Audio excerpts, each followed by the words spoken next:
امن کی خواہش کو کمزوری نہ سمجھا جائے. بھارت کا مکروہ چہرہ بھی مارکہ حق کے دوران سامنے آیا کہ کس طرح سے بھارت جنگ چاہتا ہے خطے میں اور پاکستان امن چاہتا ہے. دنیا کی سپر پاورز ہیں وہ بھی بیلنس چاہتی ہیں, جنگ نہیں چاہتی. دیکھیے ہم تو پرامن ملک ہے اور اگر ہم پہ مسلط کی گئی تو ہم نے جواب بھی دیا, بھرپور بھی دیا اور ٹھوک بجا کے دیا اور 5 ٹائم زیادہ جا کے دیا. تو یہ تو دیکھیے patience, firmness, plan of action, execution, یہ تو چیف کا چہرہ تھا, چیف کا کریڈٹ اس سے کوئی نہیں لے سکتا.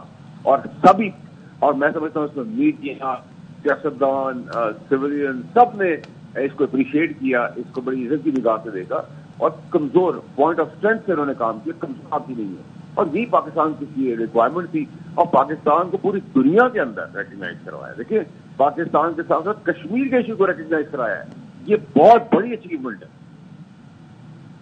بالکل آپ ٹھیک کہہ رہے ہیں فیصل وارا صاحب. اور one thing to be mentioned کہ پاکستان کی تاریخ میں یہ پہلی مرتبہ ہوا ہے کہ کسی پولیٹیکل گورنمنٹ نے کسی 4 اسٹار جنرل کو فیلڈ مارشل کے عہدے پر ترقی دی ہو. دیکھیں یہ فیلڈ مارشل کے ساتھ ساتھ اب یہ 5 اسٹار ہے, اب یہ 4 اسٹار نہیں رہیں گے, یہ 5 اسٹار ہو جائیں گے اور پھر تمام فورسز کے چیف بن جائیں گے. تو یہ field marshal is just not the appointment. اس اپوائنٹمنٹ کے ساتھ ساتھ اس کے پیرامیٹر بہت لمبے چوڑے ہیں جس کا فائدہ پاکستان کو ہونا ہے. تو he is going to be, he is 5 star now. Announcement کے بعد یہ 5 اسٹار ہو گئے, از اے 5 اسٹار جنرل. اور ان جنرل کے نیچے اب چیف آف آرمی صاحب کے نیچے تمام فورسز کے ہیڈ ہے.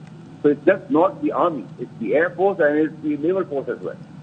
بہت زبردست لائن ہے اور سب میں ہمانگی اور یونٹی بھی ہے. So he's a 5 star general.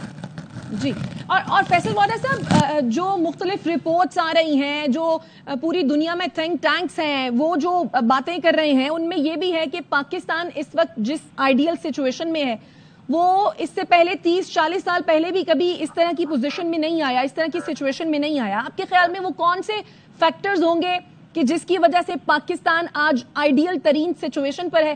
یقیناً اس کا سہرا بھی آرمی چیف اور فیلڈ مارشل عاصم منیر کو جاتا ہے. دیکھیے ڈیکوریٹڈ 5 اسٹار جنرل عاصم صاحب جو ہمارے چیف آف آرمی سالار بھی ہیں, دیکھیے اکنامک فرنٹ کے اندر ایک بہت زبردست ہے, ڈپلومیٹک فرنٹ کے اندر, انٹرنیشنل ٹریڈ کے اندر, ٹیررزم کو ایڈریس کرنے کے اندر, وار کو ایڈریس کرنے کے اندر, اور ایگزیکیوشن کے اندر, پلان آف ایکشن کے اندر. تو اگر آپ دیکھیں تو ڈیکوریٹڈ جو آپ کا جنرل کہتے ہیں نا, اور ٹھیک صحیح معنی میں تگڑا جنرل کہتے ہیں, 5 اسٹار جنرل, وہ عاصم منیر صاحب کو اللہ تعالیٰ نے ٹھہرا دیا. اور ڈیوائن ہیلپ از اے چوزن ون. اللہ تعالیٰ نے ان سے کام لینے تھے, لے رہے ہیں اور آگے بھی لیں گے. اور اسی طریقے سے ہمیں اب یہ دیکھنا ہے کہ پاکستان کی ترقی کیسے ہونی ہے. اب وہ فارچونیٹلی ٹھیک کی صورت میں ہو رہا ہے, انفارچونیٹلی ڈیموکریٹک سیٹ اپ سے تھرو نہیں ہوا, یا اس سے پہلے نہیں ہوا, یا اس سے پہلے نہیں ہوا. اب اور اسی چیزوں کو بھول کر اب ہمیں اسی پہ امفسائز کرنا چاہیے کہ ایک 5 اسٹار ڈیکوریٹڈ جنرل ہے ہمارے پاس جو فیلڈ مارشل کے عہدے پر ہے, اور وہ پاکستان کو ترقی کے آمدن کی طرف لے کے جا رہا ہے. ہمارا جھنڈا بلند ہو رہا ہے اور ہمارا سینہ اور سر فخر سے بلند ہو رہا ہے. دس از مور دین انف فار پاکستان. اور آپ دیکھیں گے کہ پاکستان کے اندر کنوکشن سے میں آپ کو بتا رہا ہوں, فیتھ لائن سے بتا رہا ہوں, کہ آپ دیکھیں گے کہ پاکستان کا اور مزید کتنا فائدہ ہونا ہے انشاءاللہ. کیونکہ یہ آدمی نیت کا کھرا آدمی ہے, سچا آدمی ہے, ایماندار آدمی.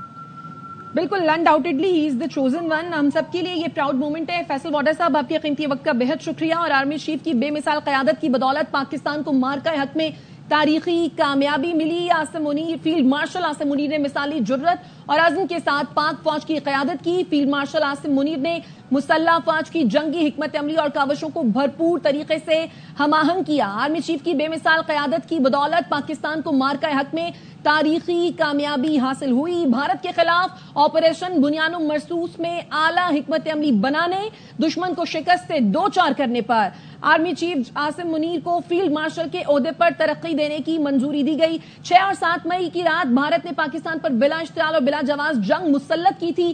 ہم بار بار کہتے رہے کہ امن ہماری خواہش ہے, ہماری امن کی خواہش کو ہماری کمزوری نہ سمجھا جائے. ہم جنگ کرنا نہیں چاہتے, لیکن بھارت نے بلا جواز ہم پر جنگ مسلط کی. پاکستان کے معصوم شہریوں بشمول خواتین اور بچوں کو نشانہ بنایا.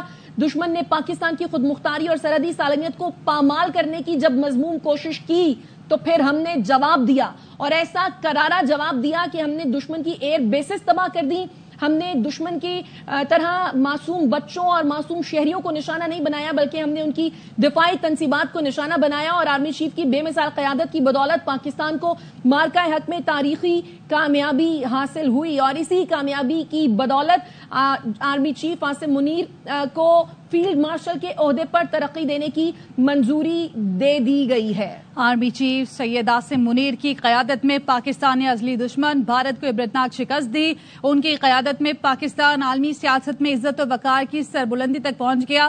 حکومت پاکستان کی جانب سے مارکہ حق، آپریشن بنیاد المرصوص کی اعلی حکمت عملی اور دلیرانہ قیادت کی بنیاد پر ملک کی